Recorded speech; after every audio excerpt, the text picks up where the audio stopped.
மாண்புமிகு பேரவைத் தலைவர் அவர்களே, இது என்னுடைய கன்னி உரை அல்ல, வன்னி உரை. ஆகவே இந்த வன்னி உரைக்கு கொஞ்ச நேரம் அமைதியாக இருந்து அனுமதி கொடுக்குமாறு நான் பணிவன்போடு கேட்டுக்கொள்கின்றேன். முதலில் தமிழ் வணக்கத்தை நான் தெரிவித்துக் கொள்கின்றேன். எத்திசையும் புகழ் மணக்க இருந்த வெறும் தமிழனங்கே, உன் சீரிழமை திறம்புயர்ந்து செயல் மறந்து வாழ்த்துதுமே வாழ்த்துதுமே என்று மனோன்மணியம் அவருடைய வரிகளில் என்னுடைய அன்னை தமிழுக்கு நான் வணக்கத்தை தெரிவித்துக் கொள்கின்றேன். பட்டினி கடந்து பசியால் மெலிந்து பால்பட நேர்ந்தாலும், கட்டுடல் மெலிந்து கைகால் வளைந்து கவலையுற்றாலும், வாழ்வு கெட்டு நடுத்தருவோடு கடந்து கீழ்நிலையுற்றாலும்,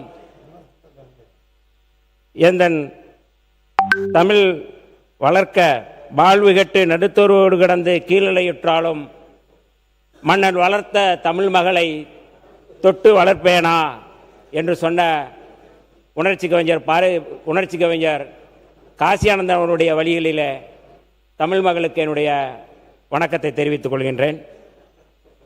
இப்பொழுது அவை வணக்கத்தை தெரிவித்துக் கொள்கின்றேன். சொற்கோட்டம் இல்லாது செப்பம் ஒருதலையா உட்கோட்டம் இன்மை பெறின் என்ற வள்ளுவருடைய குரலுக்கேற்று நேர்மையும் நெஞ்சுறுதியும் சொல்லில் நீதியும் நியாயமும் நடுநிலையும் கொண்ட மாண்புமிகு பேரவைத் தலைவர் அவர்களே, காட்சிக்கு எளியன் கடுஞ்சொல்லன் அல்லனேல், காட்சிக்கு எளியன் கடுஞ்சொல்லன் அல்லனேல், மீக்கூறும் மன்னன் நிலம் என புகழ்பட மக்களாட்சி நடத்தி வரும் மாண்புமிகு முதலமைச்சர் அவர்களே, மாண்புமிகு எதிர்க்கட்சி தலைவர் அவர்களே, மாண்புமிகு அமைச்சர் பெருமக்களே, மேனாள் முதலமைச்சர் மாண்புமிகு எடப்பாடி பழனிசாமி அவர்களே, மாண்புமிகு சட்டமன்ற உறுப்பினர்களே, ஊடகவியலாளர்களே, உங்கள் அத்தனை பேருக்கும் என்னுடைய வணக்கத்தை தெரிவித்துக் கொள்கின்றேன். இப்பொழுது நன்றி வணக்கம், நன்றி கலந்த வணக்கம் என்று சொல்வார்கள். இப்பொழுது அந்த நன்றி வணக்கத்தை நான் தெரிவித்துக் கொள்கின்றேன். கடந்த 1/2/2008 அன்று தமிழ்நாடு சட்டப்பேரவையில் எதிர்க்கட்சி தலைவர் செல்வி ஜெயலலிதா அவர்கள் உரையாற்றும் போது, மாண்புமிகு பேரவைத் தலைவர் அவர்களே, 11/10/2007 அன்று விடுதலை சிறுத்தைகள் கட்சியைச் சேர்ந்த வன்னியரசு என்பவர் கைது செய்யப்பட்டார். தமிழ்நாட்டு காவல்துறையின் கியூ பிரான்ச் போலீஸ் அவரை கைது செய்தது. குற்றச்சாட்டு என்னவென்றால், விடுதலை புலிகள் இயக்கத்திற்கு உதவி புரிவதற்காக அவர் ஸ்டீரிங் வீல்ஸ், ப்ராப்ளர்ஸ் போன்ற ஹைஸ்பீடு போட்ஸ்களை உதிரி பாகங்களை பெற்று விடுதலை புலிகளுக்கு சப்ளை செய்தார் என்பதுதான் குற்றச்சாட்டு. காவல்துறையினர் நடவடிக்கை எடுத்து அவரை கைது செய்த போதிலும் ஒரே நாளுக்குள் அவரை ஜாமீனில் வெளியே விடப்பட்டார். பின்னர் 25/1/2008 அன்று விடுதலை சிறுத்தைகள் கட்சியினுடைய மாநாடு நடைபெற்றது. இந்த மாநாட்டுக்கு காவல்துறையினர் எப்படி அனுமதி அளித்தார்கள் என்பதுதான் கேள்வி. இந்த மாநாட்டில் திருமாவளவன் அவர்கள் பகிரங்கமாகவே விடுதலை புலிகள் இயக்கத்தை ஆதரித்து பல கருத்துக்களை சொன்னார். அதை பற்றி பலர் இங்கே பேசியிருக்கிறார்கள். என்ன சொன்னார் என்பதை அனைவரும் பத்திரிகைகளில் படித்தோம், அனைவருக்கும் தெரியும். அதன் பின்னர் இது ஒரு பெரிய பிரச்சனையாக உருவெடுத்தது. இந்த சட்டமன்றத்திலும் பல கட்சிகளை சார்ந்த உறுப்பினர்கள் இதை பற்றி கடுமையாக எதிர்ப்பு தெரிவித்து பேசினார்கள்.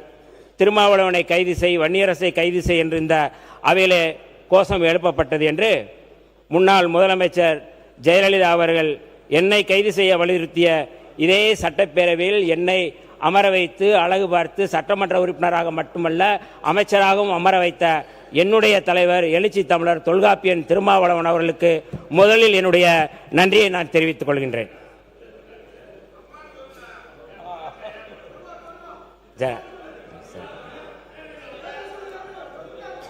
உறுப்பினர் அங்கிருந்து எதுவும் பேசாதீங்க. உட்காருங்க. இந்த வெற்றியை சாத்தியப்படுத்தி உங்களுடைய வேண்டுகோளுக்கு இணங்க அம்மா என்று நான் சொல்கின்றேன்.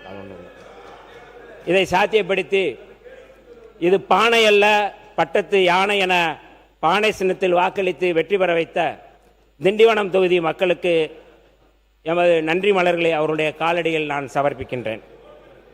விடுதலை சிறுத்தைகளுடைய வெற்றிக்கு பாடாற்றிய எங்களுடைய கட்சியினுடைய பொதுச் செயலாளர் நாடாளுமன்ற உறுப்பினர் திரு ரவிக்குமார் அவர்கள், தொகுதி பொறுப்பாளரும் கட்சியினுடைய தலைமை நிலைய செயலாளருமான தகடூர் தமிழ்ச்செல்வன், திண்டிவனம் தொகுதியினுடைய மாவட்ட செயலாளர் திரு மலைச்சாமி மற்றும் தோழர்கள் கவிஞர் சேரன், திலீபன், நாவரசு, திண்டிவனம் சாக்கடிஸ் மாவட்ட செயலாளர் சாமுவேல் எபினேசர் உள்ளிட்ட விடுதலை சிறுத்தைகளுக்கு என்னுடைய நன்றியை நான் தெரிவித்துக் கொள்கின்றேன்.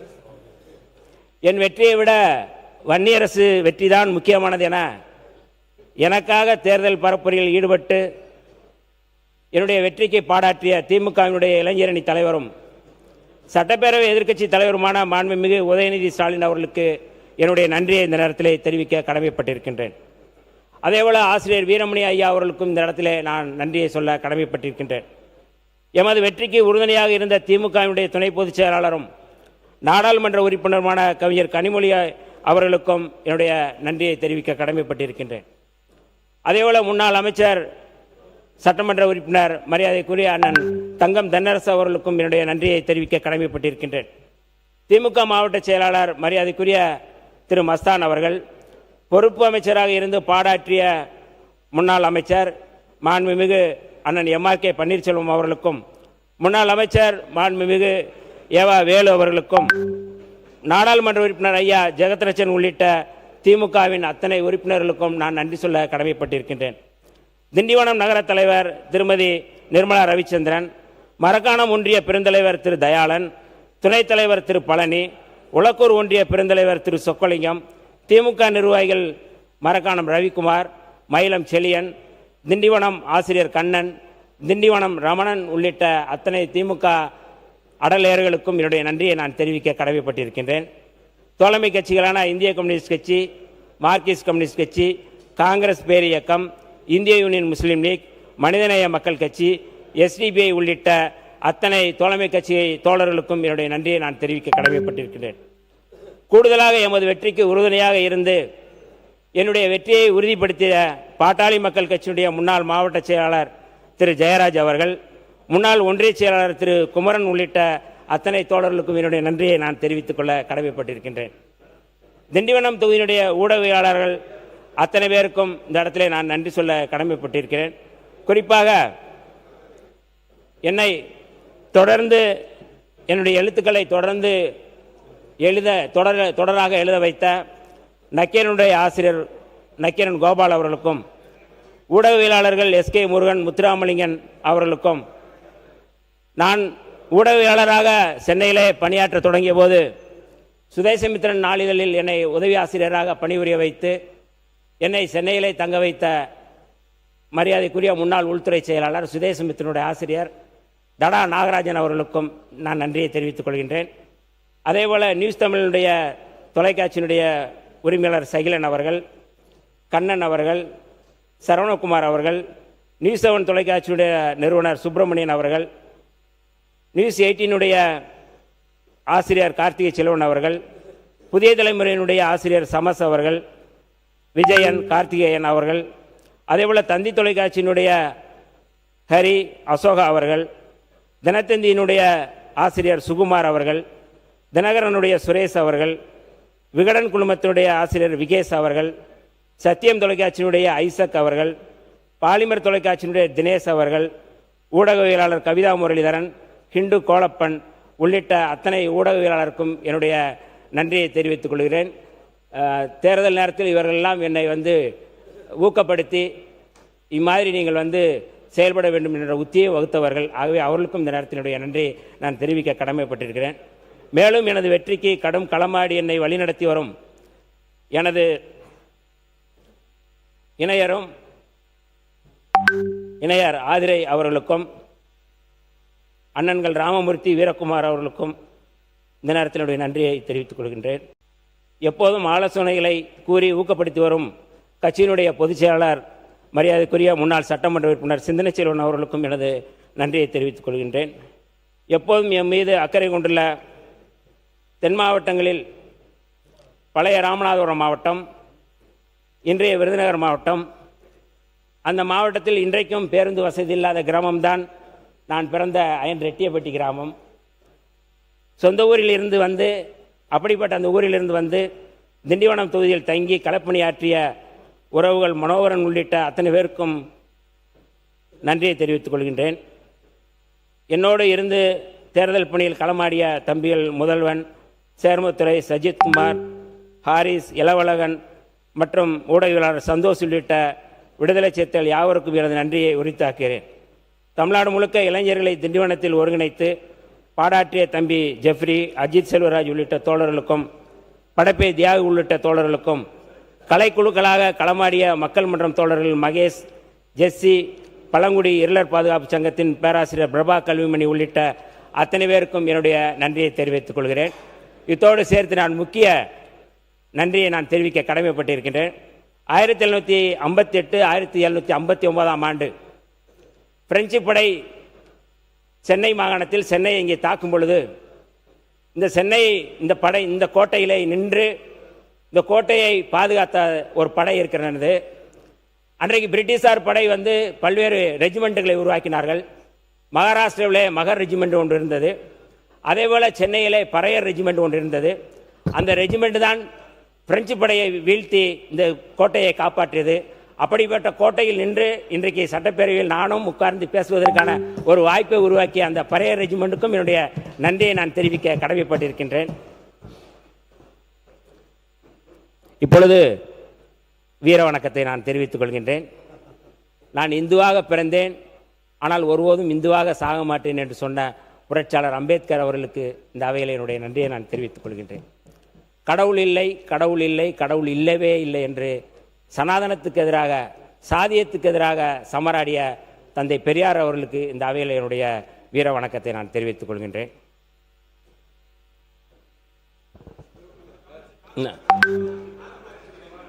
மாமேதை கார்ல் மார்க்ஸ் அவர்களுக்கும் என்னுடைய வீர வணக்கத்தை தெரிவித்துக் கொள்கின்றேன்.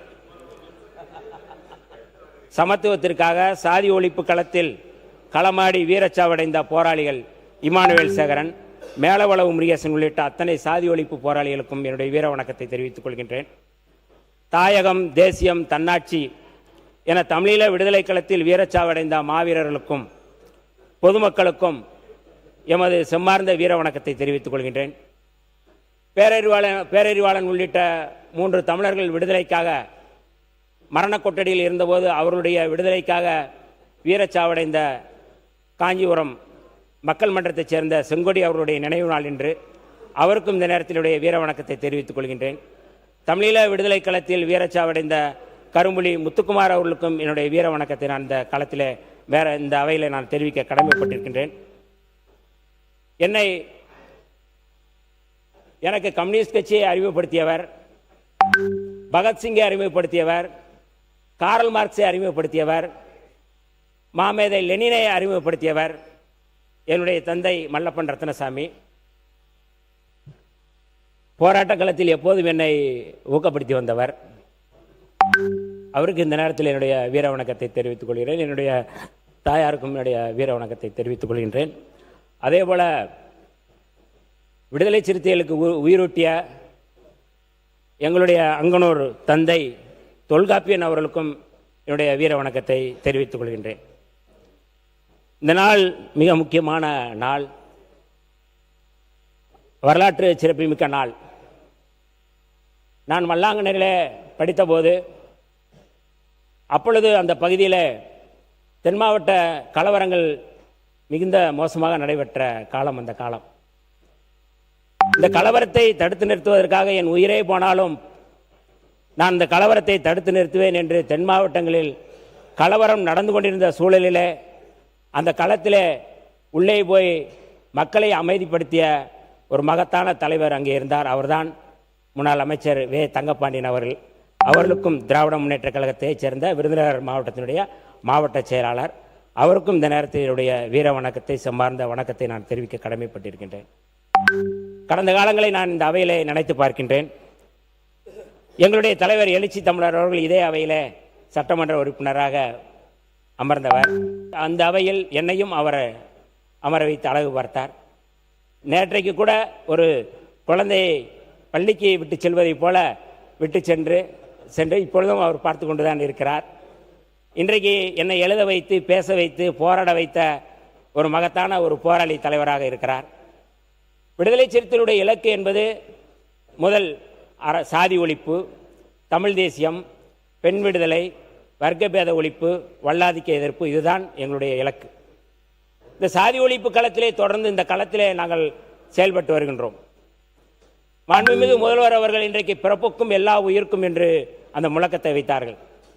இந்த சாதி ஒழிப்பு களத்திலே எப்பொழுதும் வந்து விடுதலை சிறுத்தைகள் ஒரு சமூக நீதியின் அடிப்படையில், சமத்துவத்தின் அடிப்படையில் செயல்படக்கூடிய இயக்கம். எப்படி வள்ளுவ பெருந்தகை பிறப்புக்கும் எல்லா உயிருக்கும் சிறப்புவா செய்தொழில் வேற்றுமையான் என்று சொன்னாரோ, அதேபோல் அதுக்கு அடுத்து வந்த நம்முடைய ஔவையார் அவர்கள் சாதி இரண்டொழிய வேறில்லை சாற்றுங்கள் என்று அவர் சொன்னாரோ, பாரதிதாசன் சொன்னார், சாதி ஒழித்தல் ஒன்று, நல்ல தமிழ் வளர்த்தல் மற்றொன்று. சாதி ஒழித்தல் ஒன்று, நல்ல தமிழ் வளர்த்தல் மற்றொன்று என்று சொன்னார். பாரதியார் அவர்கள் சொன்னார்கள், சாதிகள் இல்லை அடி பாப்பா என்று சொன்னார். உணர்ச்சி கவிஞர் காசி ஆனந்தன் சொன்னார், வெளிப்படையாக சொன்னார், எல்லோருக்கும் தெரியும், காட்டு மரங்களிலே கள்ளர் மரம் ஐயர் மரம் உண்டாடா தோளா, நாட்டு மனிதர்களை வேற்றுமை காட்டுகிறாய், நட்ட மரம் உன்னை விட மேலா என்று கேட்டவர் காசி ஆனந்தன் அவர்கள். அந்த வரிசையில் நம்முடைய சமத்துவ கலைஞர் முத்தமிழறிஞர் கலைஞர் அவர்கள் சதிக்கு கால் முளைத்தால் சாதி என்று சாதிக்கு எதிராக அவர் களமாடினார். சமத்துவத்துக்கு எதிரானது சனாதனம். அந்த சமத்துவத்தை உருவாக்க வேண்டிய தேவை நமக்கு இருக்கிறது. அந்த சனாதனத்தை, வர்ணாசிரமத்தை கட்டமைப்பது இந்து மதம் என்று சொன்னவர் பேரறிஞர் அண்ணா அவர்கள். அவர்களுடைய வழியிலே எங்களுடைய தலைவர் எழுச்சி தமிழர் அவர்கள் சாதியத்தை வேறற்போம், தமிழ் தேசியத்தை வென்றெடுப்போம் என்று முழங்கினார்கள். அந்த வரிசையில் சேரியில்லா ஊருக்குள்ள பிறக்க வேணும் பேரப்புள்ளை என்று சொன்ன கவிஞர் கபிலன் அவருடைய வரியிலே நம்முடைய மாண்புமிகு முதல்வர் அவர்கள் பாடிய பாடலையும் அதோடு சேர்த்து சொல்கின்றேன். சாதி ஒழிப்பு களத்திலே அந்த வரிசையில் தான் விடுதலை சிறுத்தைகள் கடந்த 10 ஆண்டுகளுக்கு மேலாக 99க்கு முன்பு வர இந்த களத்திலே தேர்தல் புறக்கணிப்பு பாதையில் செயல்பட்டோம். உங்களில் யாரும் யோக்கியன் இல்லை, எங்கள் ஓட்டு உங்களுக்கு இல்லை, இதுதான் எங்களுடைய முழக்கமாக இருந்தது. அந்த காலம் என்பது மிக மோசமான காலம். விடுதலை சிறுத்தைகள் இந்த மாதிரியான அவையில் வந்து உட்கார்ந்து பேசுவோமா என்று எங்களுக்கு தெரியாது. எங்களுடைய தலைவர்கள் அழைத்த போது நாங்கள் வந்தோம். நீங்கள் எம்எல்ஏ ஆக வேண்டும், எம்பி ஆக வேண்டும், அமைச்சராக வர வேண்டும் என்று நீங்கள் எங்களுடைய கட்சிக்கு வர வேண்டாம். சிறைக்கு செல்லக்கூடியவர்கள் இந்த அவைக்கு வாருங்கள், என்னுடைய இயக்கத்திற்கு வாருங்கள், வாக்கரிசி போட்டுவிட்டு என்னோடு வாருங்கள் என்று சொன்னபோது அத்தனை பேரும் இயக்க இளைஞர்களாக நாங்கள் திரண்டோம். விடுதலை சிறுத்தைகள், விடுதலை புலிகளுடைய அந்த கொள்கையோடு சேர்ந்து தேர்தல் புறக்கணிப்பை, தமிழ்நாட்டில் ஒரு புரட்சிகரமான அரசியலை முன்னெடுக்க வேண்டும் என்கிற அடிப்படையில் தான் எங்களுடைய தலைவர் அவர்கள் இந்த கட்டமைப்பு உருவாக்கினார்கள். 1999 தேர்தல் பாதைக்கு வந்தோம். நம்முடைய பேரவைத் தலைவர் அவர்களுக்கு தெரியும், அன்றைக்கு ஐயா மூப்பனார் அவர்கள் தான் விடுதலை சிறுத்தைகளை தேர்தல் பாதைக்கு அழைத்து வந்தார். அப்பொழுது ஐயா மூப்பனார் அவர்களோடு இருந்து விடுதலை சிறுத்தைகளை தேர்தல் பாதைக்கு அழைத்து வந்ததில் மிக முக்கியமானவர் மரியாதைக்குரிய பேரவைத் தலைவர் அவர்கள். இன்றைக்கு அவர் இருக்கிற அவையிலே நானும் அமர்ந்திருப்பது, அவர் என்னை வழிகாட்டியிருப்பது என்பது ஒரு வரலாற்று சிறப்பு மிக்க ஒரு செய்தியாக நான் பார்க்கின்றேன். இது சாதாரண செய்தி அல்ல. விடுதலை சிறுத்தைகள் வெளியிலே இந்த பக்கம் சாலையிலே போகும்போது வரும்பொழுது இவ்வளவு பெரிய இந்த கோட்டையை பார்த்திருக்கிறோம். அப்பொழுது இதனுடைய வரலாற்றை தெரிந்து கொண்டோம். இந்த கோட்டைக்குள் நாம் போவோமா, இப்படி உட்கார்ந்து பேசுவோமா, இப்படி ஒரு மானிய கோரிக்கையை அறிவிப்போமா? ஏனென்றால் நாங்கள் தேர்தல் புறக்கணிப்பு பாதையை மேற்கொண்டவர்கள், எம்எல்ஏ ஆக வேண்டும், எம்பி ஆக வேண்டும் என்று வராதவர்கள், விரும்பாதவர்கள். இந்த களத்திலே நாங்கள் வந்திருக்கின்றோம். 99 நாங்கள் தேர்தல் பாதையில் அடியெடுத்து வைத்த பிறகு எத்தனை போராட்டங்கள். உங்களுக்கு எல்லோருக்கும், மற்ற இருக்கிற அவையில் இருக்கின்ற எல்லோரும் புதியவர்கள், நானும் புதியவன் தான். ஆனால் களத்திலே 4 நூற்றாண்டுக்கு மேலாக எங்களுடைய தலைவர் எழுச்சி தமிழருடைய களத்திலே நின்று களமாடியவன் நான். எத்தனையோ போராட்டங்களை நடத்தியவன் நான். இன்றைக்கு இந்த வாழ்க்கை எனக்கு ஒரு எக்ஸஸ். நான் சாதி ஒழிப்பு களத்திலே நான் வந்து கொல்லப்பட்டிருக்கலாம், அல்லது தமிழீழ விடுதலை களத்திலே நான் கிபீர் விமான தாக்குதலில் நான் கொல்லப்பட்டிருக்கலாம். ஆனால் இதனுடைய வாழ்க்கையினுடைய எக்ஸஸ். இன்னைக்கு உயிரோடு இருக்கிறேன் என்றால் அது எங்களுடைய தலைவர் எழுச்சி தமிழர் அவருடைய உத்தி. அவர்களால் இன்றைக்கு நான் வந்து இந்த களத்திலே நின்றிருக்கின்றேன். ஏன் இதை இங்கே சொல்கிறேன் என்றால், விடுதலை சிறுத்தைகள் இன்றைக்கு அரசியல் களத்திலும் சரி, சமூக களத்திலும் சரி, சமூக நீதியை, சமத்துவத்திற்காக பாராட்டக்கூடிய ஒரு பேர் இயக்கம். அந்த இயக்கம் இன்றைக்கு தொடர்ந்து இந்த களத்திலே ஒரு சமத்துவ கொள்கையை உருவாக்கக்கூடிய வகையில் தமிழ் தேசிய களத்திலே உருவாக்கக்கூடிய செயல்பாட்டை முன்னெடுத்து வருகின்றோம். நான் 2008 இதே அவையில் ஜெயலலிதா அம்மையார் பேசிய அந்த உரையை நான் படித்தேன். விடுதலை புலிகளுக்கு, தமிழீழ தேசியத்திற்கு, தமிழ் தேசியத்திற்கு மேதகு பிரபாகரன் அவர்களுடைய ஆதரவை பெற்ற ஒரு பேரியக்கமாக எப்படி இருந்தது என்று நான் சொல்லவில்லை, அம்மையார் ஜெயலலிதா அம்மையாரை அவர்களே சொல்லியிருக்கிறதை தான் நான் சுட்டிக்காட்டினேன்.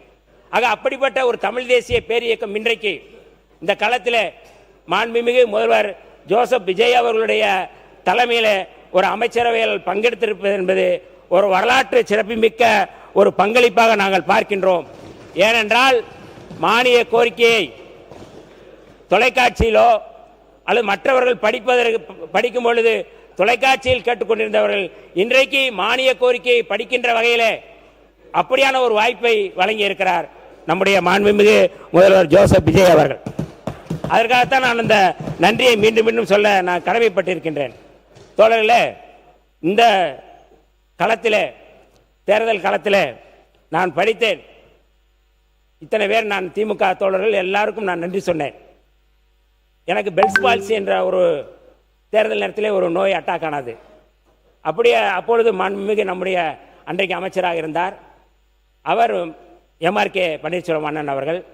அவர்தான் முதலில் கூலிங் கிளாஸ் போட்டு நான் வந்து இந்த முகம் பேச முடியாது, அந்த அவையில் நான் பேசுவதற்கு உட்காரும் பொழுது அவர் சொன்னார், நீ பேசு என்று முதலில் சொன்னார். நான் பேச முடியவில்லை.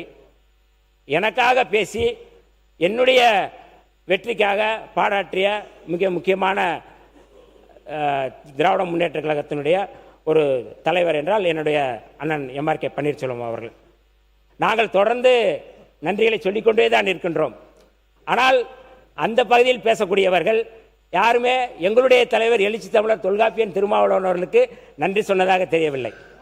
நான் கன்னி உரை என்று சொல்லும் பொழுது எதற்காக கன்னி உரை, இது கன்னி உரை அல்ல, இது வன்னி உரை என்று நான் சொன்னேன் என்றால், மரியாதைக்குரிய பாமக அவனுடைய சட்டமன்ற கட்சி தலைவர் அன்றைக்கு அந்த கன்னி உரை குறித்து பேசினார்கள். கன்னி உரை என்பது, கன்னி என்பது கற்போடு சம்பந்தப்பட்டது. கற்பு என்றால் இருவாளருக்கும் பொதுவென்று வைப்போம் என்று புரட்சி கவிஞர் பாரதிதாசன் சொன்னார். அதோடு சேர்க்கிறது, சேர்ந்தது அது. ஆனால் நன்றி என்றாலும் இருவருக்கும் பொதுவானது தான். அப்ப நீங்க இதுவரை நாங்களும் உங்களுக்காக பாராட்டி இருக்கிறோம், நீங்களும் எங்களுக்காக பாராட்டி இருக்கிறேன். கிராமத்திலே சொல்வார்கள், நான் அரிசி கொண்டு வரேன், நீங்க உம்மி கொண்டு வாங்க, 2 பேரும் ஊதி ஊதி சாப்பிடுவோம்னு சொல்லுவாங்க. அரிசி ஒரு இடத்துல இருக்கும், உம்மி ஒரு இடத்துல இருக்கும். ஆனால் ரெண்டையும் மிக்ஸ் பண்ணி ஊதி ஊதி சாப்பிடுவோம்னு சொல்லுவாங்க. ஆனால் 2 பக்கமும் அரிசி தான் இருக்கின்றது, 2 பக்கமும் வாக்குகள் தான் இருக்கிறது, 2 பேருடைய உழைப்பும் இருக்கின்றது. ஆனால் இதுவரை அப்படியான நன்றி சொல்லவே நாங்கள் நன்றிக்குரியவர்கள் என்பதை இந்த அவையில் நான் பதிவு செய்ய விரும்புகின்றேன். அதற்காக நன்றி. மாண்பு எதிர்க்கட்சி தலைவர், மாண்பு பேரவைத் தலைவர் அவர்களே, மாண்பு அமைச்சர் அவர்கள் எல்லோருக்கும் நன்றி சொன்னார்கள், எனக்கும் நன்றி சொன்னார்கள். குறிப்பிட்டு நான் பேசியதெல்லாம் பேசினார்கள். என்னுடைய வெற்றியை விட திரு வன்னியரசுடைய வெற்றி எனக்கு மிக முக்கியம் என்று சொன்னதெல்லாம் இன்று நன்றி சொன்னார்கள். அதற்கு என்னுடைய நன்றியை நான் தெரிவித்துக் கொள்கின்றேன். அதேபோல் அவர் சொல்லியிருக்கிறார், அண்ணன் தொல் திருமாவளவன் அவர்களுக்கு நாங்கள் நன்றி சொல்லவில்லை என்று. நான் அவற்றை சொல்லிக் கொள்வது, எங்களுடைய தலைவருக்கும் எழுச்சி தமிழர் அண்ணன் தொல் திருமாவளவன் அவர்களுக்கும் இருந்தது ஏதோ ஒரு தேர்தல் உடன்பாடு கிடையாது, தேர்தல் கூட்டணி கிடையாது. தேர்தலுக்கு முன்பு ஒரு கூட்டணியாகவும் தேர்தல் முடிவுகள் வந்தது பிறகு ஒரு கூட்டணி மாறுகின்ற அந்த கூட்டணி கிடையாது. அது ஒரு கொள்கை கூட்டணி. நான் இன்னும் பலமுறை பெருமையாக சொல்லியிருக்கிறேன், என்னுடைய அரசியல் ஆசான் என்றால் அதை நான் தொல் திருமாவளவன் ஏற்றுக்கொள்கின்றேன் என்று பலமுறை நான் சொல்லியிருக்கின்றேன். எனவே நான் தொல் திருமாவளவனுக்கு நாங்கள் என்றைக்குமே எங்களுடைய நன்றியை தெரிவித்துக் கொள்கிறோம். மாண்பு அமைச்சர் நன்றி. இப்போதான் சொல்றாங்க, அதனால நான் அதற்கு என்னுடைய நன்றியை நான் தெரிவித்துக் கொள்கிறேன். எப்பொழுதும் மாண்பு அமைச்சர் ஒரு 11 நிமிடங்கள் எல்லாரையும் நினைவு கூர்ந்து வளர்ந்து வாழ்ந்து வர விதத்தை பற்றி ரொம்ப அருமையாக 11 நிமிடம் எடுத்துக்கொண்டு சொன்னீர்கள். அவன் எல்லாம் அமைதியாக உன்னிப்பாக எல்லாம் கேட்டுக்கொண்டிருந்தோம். அடுத்து வணக்கமும் யார் யார் உதவி அதெல்லாம் அருமையாக சொல்லிவிட்டீர்கள். இப்போ இருக்கிறங்க, இப்போதைக்கு நாங்கள் அனைவரும் அவை விரும்புவது மானிய கோரிக்கைக்குள்ளே நீங்கள் பேச வேண்டும் என்று விரும்ப முடிக்கணும். நீங்கள் ஏன்னா முதல் கிளைமாக்ஸ் நேற்று பேசிட்டு 2வது கிளைமாக்ஸ் இருக்கு, அந்த உரை என்கிட்ட இருக்குது, அதை நான் படிச்சிடறேன் நான். அதனால் மாண்புமிகு எதிர்க்கட்சி தலைவருக்கு மீண்டும் என்னுடைய நன்றியை தெரிவித்துக் கொள்கின்றேன். ஏன் இதை நான் இங்கே சொல்கிறேன் என்றால், விடுதலை சிறுத்தைகள் தவேகாவோடு கூட்டணி வைத்த உடனே தான் அந்த வார்த்தையை சொல்லக்கூடாது என்று சொன்னீர்கள். மாடல் அரசு என்று தாவேக அரசை விமர்சனம் செய்தார்கள். எங்களுடைய தலைவருடைய அல்லது எங்களுடைய அலுவலகத்திற்கு மாண்புமிகு முதல்வர் அவர்கள் வந்தபோது ஒரு சோஃபா வந்தது. என்னுடைய அதே போல ஐயுஎம்எல் வந்தபோது நான் மாடல் சொல்லலை, நான் சொல்லலை, வேண்டாங்க, நான் சுருக்கமா விளக்கம் கொடுக்குறேங்க. இல்ல இல்ல கொஞ்சம் நான் அது விளக்கம் கொடுக்கறதுக்காக வந்திருக்கிறேன். நான் நீங்க அப்படிப்பட்ட ஒரு அரசு, அந்த அரசில் நாங்கள் பங்கெடுக்கின்றோம். எங்களுடைய இலக்கு என்பது சமூக நீதி, சமத்துவம், இதுதான் எங்களுடைய இலக்கு. அந்த அடிப்படையில் தான் இந்த அரசை நாங்கள் ஆதரித்து இந்த அமைச்சர்களை பங்கெடுக்கின்றோம். ஏற்கனவே சொன்னேன், நாங்கள் சாதி ஒழிப்பு களத்திலே, தேர்தல் புறக்கணிப்பு களத்திலே செயல்பட்டவர்கள். இங்கே இருக்கின்றவர்களை விட எனக்கு கூடுதலான அக்கறை இருக்கின்றது, ஒரு இணக்கத்தை உருவாக்குவதற்கான அக்கறை இருக்கு. அதனால தான் இந்த சமூக நீதித்துறையில் நான் செயல்பட்டு வருகின்றேன். இன்னமும் கூடுதலாக ஏதோ நான் அமைச்சராகிவிட்டேன், என்னை தலைவர் அவர்கள் அந்த அமைச்சர் இருக்கின்ற அந்த சீட்டில் என்னை உட்கார வைத்தார்கள். இப்பொழுதும் சொல்கின்றேன், அவர் என்னை அமர வைத்து நீதான் மந்திரி என்று சொல்லி உட்கார வைத்தார். நாளை நீ எந்திரி போராட்ட களத்திற்கு போய் என்றால் உடனே செல்லக்கூடியவன் இந்த வன்னியரசு, விடுதலை சிறுத்தைகள். ஆகவே அமைச்சரவை என்பது எங்களுக்கு இரண்டாவது பட்சம் தான். ஏன் இந்த இடத்துல சொல்கிறேன் என்றால், நாங்கள் கடந்து வந்த பாதை அப்படி. நாங்கள் வந்த பாதை என்பது தீக்கிரையாக்கப்பட்ட அந்த குடிசையின் சாம்பலிலிருந்து வந்தவர்கள். நாங்கள்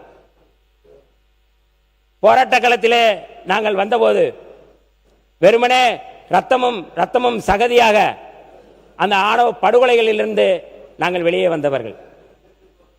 நான் ஆயுள் சிறைவாசியாக 2.5 ஆண்டுகள் நான் மத்திய சிறையில் இருந்தேன். அந்த சிறையில் நான் மட்டுமல்ல, என்னுடைய தந்தையாரும் அந்த ஆயுள் சிறைவாசியாக என்னோடு இருந்தார்கள். அவை முன்னவர் மாண்பு பேரவைத் தலைவர்களே, மாண்பு உறுப்பினருடைய அமைச்சருடைய விளக்கங்கள் பிரமாண்டமாக செஞ்சுட்டே இருந்தார், சொல்லிட்டே இருந்தார். வாழ்த்துக்கள். உனி மானிய கோரிக்கையில் வந்தால் நன்றாக இருக்கும். 4 நிமிஷம் தான் நான் பேசியிருக்கிறேன். நான் ஒரு 5 நிமிஷத்தில் நான் முடிச்சிடறேன். 5 நிமிடத்தில் நான் முடிச்சிடறேன். ஏன் நான் முடிச்சிட்டேன் பாருங்க, நான் கீழே வச்சிடறேன். நான் வச்சிடறேன். ஏன் இதை சொல்கிறேன்னா, நாங்கள் பதவிகளுக்காக பரிசுகளுக்காக இந்த களத்தில் வந்தவர்கள் அல்ல. எங்களுக்கென்று ஒரு இலக்கு இருக்கின்றது, எங்களுக்கென்று ஒரு தொலைநோக்கு பார்வை இருக்கின்றது. தேர்தல் வரும் போகும். விடுதலை சிறுத்தைகள் இயக்கம் மற்ற இயக்கங்கள் போன்ற அல்ல. இது ஒரு விடுதலைக்கான இயக்கம். விடுதலை மட்டுமே எங்களுக்கு முதன்மையானது. அதற்காக எந்த தியாகத்தையும் நாங்கள் செய்ய தயாராக இருப்பவர்கள். சாதி ஒழிப்பு களமா அமைச்சரவை என்றால் எங்களுக்கு சாதி ஒழிப்பு களம் தான் முதன்மையானது.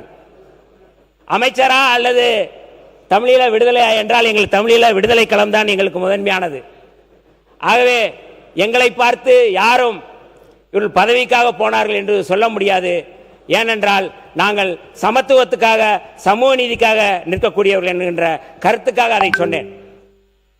பொது தொகுதியில் ஒரு தலித்தை நிறுத்திவிட்டோம் என்று நேற்றைக்கு விமர்சனம் வந்தது. அது குறித்து கூட நிறைய பதில் சொன்னோம்.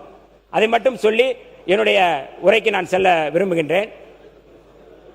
234 தொகுதிகளிலும் ஒரு தலித், ஒரு ஆதிதிராவிடர் சமூகத்தைச் சேர்ந்தவர்கள் 234 தொகுதியிலும் போட்டியிடுவதற்கு சட்டத்தில் அனுமதி உண்டு, சட்டத்தில் உரிமை உண்டு. அதுதான் சட்டம். தனி தொகுதிகள் என்று சொல்லக்கூடிய அந்த 44 தொகுதிகளில் மட்டும்தான் அவர்கள் நிற்பார்கள். ஆனால் தலித் அல்லாத சமுதாயத்தைச் சேர்ந்தால் அந்த தனி தொகுதியில் நிற்க முடியாது. இது அரசியலமைப்பு சட்டம். நான் கேட்கக்கூடியது, இந்த அவையில் 44 தொகுதிகளில் அங்கே இருக்கின்ற அந்த தனி தொகுதிகளில் தலித் அல்லாதவர்கள் நிறுத்த முடியாது. ஆனால் 234 தொகுதிகளிலும் தலித்துகள் இருக்கலாம். அப்படி இருக்கும் பொழுது எல்லா தொகுதியிலும் நிற்கக்கூடிய தகுதி உடையவர்கள், உரிமை உடையவர்கள், சட்டத்தின் அடிப்படையில் உரிமை உடையவர்கள் தலித்துகள். ஆனால் நாங்கள் பொது தொகுதியில் நிறுத்துகிறோம் என்று சொல்வது எந்த தகுதியின் அடிப்படையில் என்கின்ற அந்த அடிப்படையில் தான் நான் நேற்றைக்கு அந்த கேள்வி எழுப்பினேன். ஆகவே யாரையும் நான் காயப்படுத்தக்கூடிய வகையில் அதை நான் கேள்வி எழுப்பவில்லை என்கின்ற விளக்கத்தை சொல்ல கடமைப்பட்டிருக்கின்றேன். ஆகவே இந்த அவையில் எனக்கு வாய்ப்புகளை கொடுத்த மாண்புமிகு பேரவைத் தலைவர் அவர்களுக்கு நான் நன்றியை சொல்லி, என்னுடைய தலைவர் எழுச்சி தமிழர் அவர்களுக்கு மீண்டும் என்னுடைய நன்றியை சொல்லி, இந்த மானிய கோரிக்கையின் சில செயல்பாட்டை மட்டும் கொள்கையாக நான் அறிவிக்க கடமைப்பட்டிருக்கின்றேன். நான் இந்த துறைக்கு வந்த பிறகு மிக முக்கியமான ஒரு முன்னெடுப்பாக அண்ணல் அம்பேத்கர் அயல்நாட்டு கல்வி உதவித்தொகை திட்டத்தை அதன் மூலமாக என்னென்ன செய்யலாம் என்று முன்னெடுத்தோம். அந்த வகையிலே கடந்த 2026-2027 ஆண்டு நிதியாண்டில் அண்ணல் அம்பேத்கர் அயல்நாட்டு கல்வி தொகை திட்டத்தின் கீழ் 362 மாணவர்கள் பயன்பெறும் வகையில் 131 கோடி ஒதுக்கீடு செய்யப்பட்டுள்ளது. இந்த ஆண்டு இத்திட்டத்தின் கீழ் ஒரு மாணவருக்கு அதிகபட்சமாக ஆண்டிற்கு 36 லட்சம் கல்வி உதவித்தொகை வழங்கப்படுகின்றது.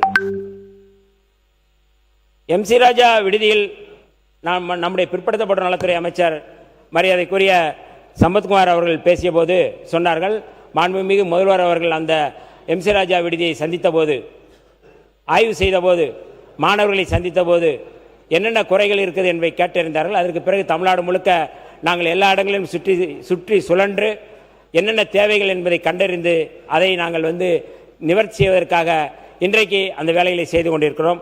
அந்த வகையிலே மாணவர்களுக்கான போட்டித் தேர்வுக்கு தேவையான புத்தகங்கள் மற்றும் விளையாட்டு மைதானங்களை பயன்பாட்டிற்கு அந்த அவையிலே நாங்கள் திறந்து வைத்திருக்கின்றோம். நேற்றைக்கு ஆணவ படுகொலை தடுப்பு சிறப்பு சட்டத்தை நேற்று அறிவித்திருந்தேன். நேற்றைக்கு உடனடியாக அதை அறிவித்த பிறகு மார்க்சிஸ்ட் கம்யூனிஸ்ட் கட்சியினுடைய மாநில செயலாளர் மரியாதைக்குரிய தோழர் பே. சண்முகம் அவர்கள் ஆணவ படுகொலை தடுப்பு சிறப்பு சட்டத்தை இங்கே அறிவித்ததற்கு வாழ்த்துக்களை தெரிவித்திருக்கிறார்கள். அவருக்கும் இந்த நேரத்தினுடைய வாழ்த்துக்களையும் நன்றிகளையும் நான் தெரிவிக்க கடமைப்பட்டிருக்கின்றேன். அதேபோல பதவி உயர்வுகளில் இடஒதுக்கீடு வழங்கும் அரசியலமைப்பு சட்ட பிரிவு 16(4)A நடைமுறைப்படுத்துவது தொடர்பாக சில அறிவிப்புகளை நான் அறிவிக்க கடமைப்பட்டிருக்கின்றேன். 1995 ஆண்டு 77வது அரசியலமைப்பு சட்ட திருத்தத்தின்படி ஆதிதிராவிடர் மற்றும் பழங்குடியினருக்கு பதவி உயர்வுகளில் இடஒதுக்கீடு வழங்க வழிவகை செய்யும் சட்டப்பிரிவு 16(4)A நாடாளுமன்றத்தால் இயற்றப்பட்டது. சமூக நீதி நிலைநாட்டும் பொருட்டு அனைத்து சமுதாயத்தினருக்கும் பிரதிநிதித்துவம் அளிக்கும் வகையில் தமிழகத்தில் அரசு வேலைவாய்ப்பு நேரடி நியமனங்களில் இடஒதுக்கீடு அடிப்படையில் 200 புள்ளி சுழற்சி முறை பின்பற்றப்பட்டு அதன் அடிப்படையில் முதுநிலையும் நிர்ணயிக்கப்பட்டு வந்தது. இந்நிலையில் மெரிட் அடிப்படையில் தான் பணி முதுநிலை நிர்ணயம் செய்யப்பட வேண்டும் என்று கடந்த 18/4/2023 நாளிட்ட மாண்புமிகு உச்சநீதிமன்ற தீர்ப்பின் அடிப்படையில் கடந்த 10/3/2003 அன்று தமிழ்நாடு அரசு பணியாளர் தேர்வாணையம் வழியாக தெரிவு செய்யப்பட்ட அனைத்து பணியாளர்களுக்கும் தகுதி அடிப்படையில் பணியில் முதுநிலை நிர்ணயம் செய்யப்பட்டுள்ளது. மாண்புமிகு உச்சநீதிமன்றத்தின் தீர்ப்பின் காரணமாக பதவி உயர்வில் சமூக நீதி மறுக்கப்பட்டுள்ளதை ஆய்வு செய்யவும், அரசு பணிகளில் அனைத்து பிரிவினருக்கும் சமூக நீதியை நிலைநாட்டவும், சட்ட ரீதியான தீர்வுகள் மற்றும் பரிந்துரைகளை வழங்கிட ஓய்வு பெற்ற உயர்நீதிமன்ற நீதியரசர் GM அக்பர் அலி அவருடைய தலைமையில் குழு ஒன்று மனிதவள மேலாண்மை துறையால் எண் 27 மனிதவள மேலாண்மை துறை கடந்த 11/6/2025 அன்று கடந்த அரசால் அமைக்கப்பட்டது. மேற்காணும் குழுவின் பரிந்துரையினை விரைவில் பெற்று அரசு பணியின் பதவி உயர்வுகளில் இடஒதுக்கீட்டினை பின்பற்றுவது தொடர்பாக அரசியலமைப்பு சட்டப்பிரிவு 16(4)A நடைமுறைப்படுத்த விரைந்து நடவடிக்கை எடுக்கப்படும். இந்த குழு கடந்த அரசு திமுக அரசு போடப்பட்ட ஒரு குழு. அவர்கள் இப்பொழுது 2 மாதம் எக்ஸ்டெண்ட் பண்ணி கேட்டிருக்கிறார்கள். அந்த 2 மாத நீட்டிப்பை இப்பொழுது கொடுத்திருக்கிறோம். 2 மாத நீட்டிப்புக்கு பிறகு அவர்கள் என்ன கொடுத்திருக்கிறார்களோ அந்த அடிப்படையில் நடைமுறைப்படுத்துவதற்கு நாங்கள் சட்டத்தை கொண்டு வருவோம். அதே போல ஏற்கனவே நேற்றைக்கு இந்த டிஏபிஎன் ஆக்ட் பற்றி பேசினார்கள். அது குறித்து நேற்று பேசிவிட்டேன். அந்த டிஏபி ஆக்ட் கொண்டு வருவது தொடர்பாக நேற்று சொல்லிவிட்டேன். அது இப்பொழுது தேவையில்லை என்று சொல்கிறேன். தேவை என்றால் படிக்க வேண்டும் என்றால் நான் படிக்கின்றேன்.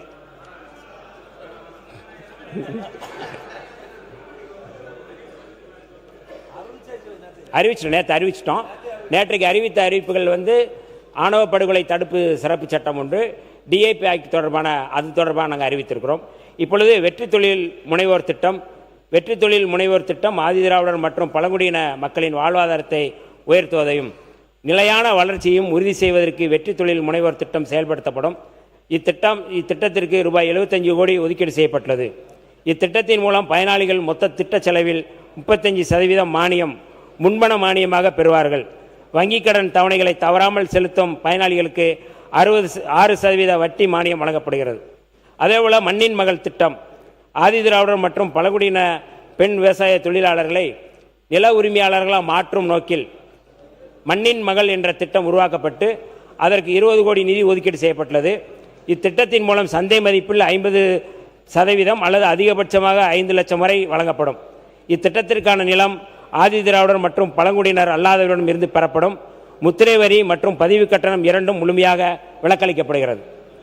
அதேபோல அயோத்திதாச பண்டிதர் வாழ்விட மேம்பாட்டு திட்டம் இதற்கான நிலம் ஆதி திராவிடர் மற்றும் பழங்குடியினர் அல்லாதவரிடம் இருந்து பெறப்படும் முத்திரை வரி மற்றும் பதிவு கட்டணம் இரண்டும் முழுமையாக விலக்களிக்கப்படுகிறது. அதேபோல அயோத்திதாச பண்டிதர் வாழ்விட மேம்பாட்டு திட்டம் ஆதி திராவிடர் குடியிருப்புகளில் உள்கட்டமைப்பினை மேம்படுத்தும் நோக்கத்துடன் அயோத்திதாச பண்டிதர் வாழ்விட மேம்பாட்டு திட்டம் செயல்படுத்தப்படும். ஆதி திராவிடர் குடியிருப்புகளில் உள்கட்டமைப்பினை மேம்படுத்துவதற்காக கடந்த ஆண்டு ரூபாய் 250 கோடி ஒதுக்கப்பட்டிருந்த நிலையில் கூடுதலாக இந்த நிதியாண்டில் 300 கோடி நிதி ஒதுக்கீடு செய்யப்படுகிறது. ஆன்றோர் மேம்பாட்டு திட்டம் பழங்குடியினர் குடியிருப்புகளில் வீடுகள், சாலைகள், குடிநீர், தெருவிளக்குகள், வாழ்வாதார திட்டங்கள், சுகாதார கட்டமைப்புகள், கல்வி நலன் சார்ந்த உதவித்தொகை திட்டங்கள், பள்ளி மற்றும் விடுதி மேம்பாட்டு பணிகள் உட்பட அடிப்படை வசதிகளை மேம்படுத்தும் நோக்கில் ஆன்றோர் மேம்பாட்டு திட்டம் செயல்படுத்தப்படும். இத்திட்டத்திற்காக ரூபாய் 250 கோடி நிதி ஒதுக்கீடு செய்யப்பட்டுள்ளது. தேசிய அளவில் சிறந்து விளங்கும் உயர்கல்வி நிறுவனங்களில் எப்போதும் இல்லாத வகையில் 337 ஆதி திராவிடர் மற்றும் பழங்குடியின மாணவர்கள் இந்த ஆண்டு சேர்க்கப்பட்டுள்ளனர். அதேபோல வன்கொடுமையால் பாதிக்கப்பட்ட மக்களுக்கு அரசின் நல உதவிகள், வன்கொடுமையால் பாதிக்கப்பட்டோருக்கு அளிக்கப்படும் தீர்வுதவி குறைந்தபட்சம் 85,000 1 லட்சம் ஆகவும் அதிகபட்சம் 8,25,000 12 லட்சமாக உயர்த்தப்பட்டு உள்ளது. உயர்த்தப்பட்ட தொகை கருணை தொகையாக மாநில அரசு நிதியிலிருந்து வழங்கப்படுகிறது. 2016ஆம் ஆண்டு முதல் வன்கொடுமையால் பாதிக்கப்பட்ட குடும்பங்களைச் சேர்ந்த 628 நபர்களுக்கு கருணை அடிப்படையில் வேலைவாய்ப்பு வழங்கப்பட்டுள்ளது.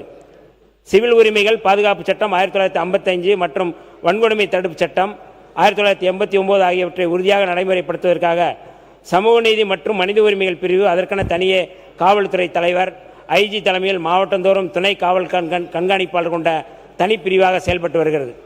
ஆதி திராவிடர் மற்றும் பழங்குடியின மக்களுக்கு எதிரான வன்கொடுமை சம்பவங்களில் பாதிக்கப்பட்ட மக்களுக்கு துணையாக உடனுக்குடன் நடவடிக்கை மேற்கொள்ளும்படி இப்பிரிவுக்கு அறிவுறுத்தல் செய்யப்பட்டுள்ளது.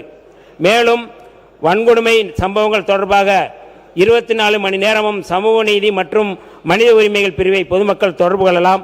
அதற்குரிய தொடர்பு எண் ஐஜி கார்த்திகேயன் IPS அவர்கள் 9840419994 என்கின்ற எண்ணில் நாம் தொடர்பு கொள்ளலாம்.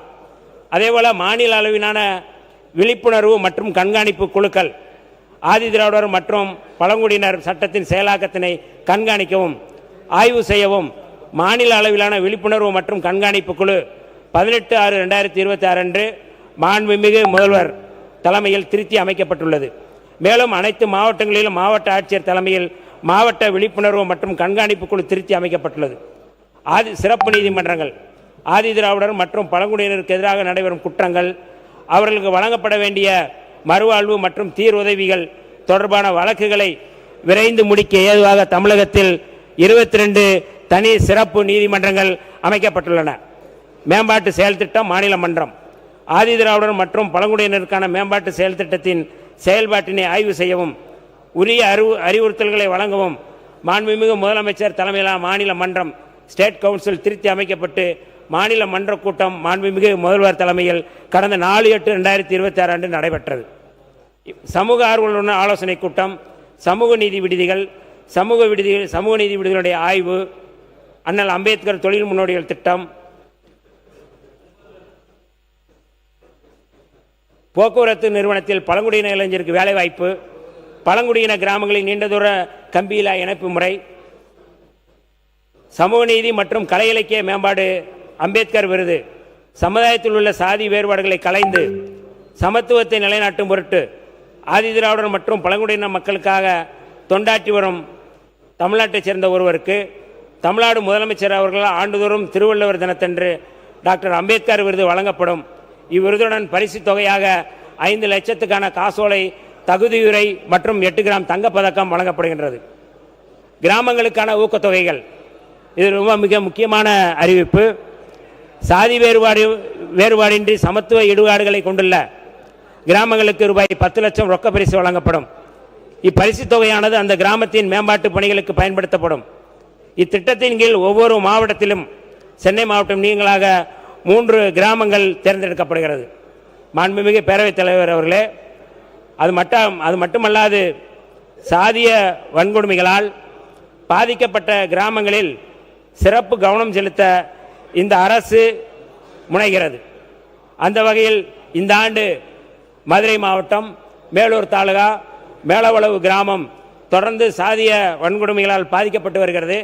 ஆகவே அந்த கிராமத்தை சிறப்பு கவனம் செலுத்தி அந்த கிராமத்தில் அம்பேத்கர் படிப்பகம் உருவாக்கி அந்த கிராமத்தில் சாதிய வன்கொடுமைகள் இல்லாத ஒரு கிராமமாக மாற்றுவதற்கு நாங்கள் இந்த அறிவிப்பின் மூலமாக அறிவிக்கின்றோம்.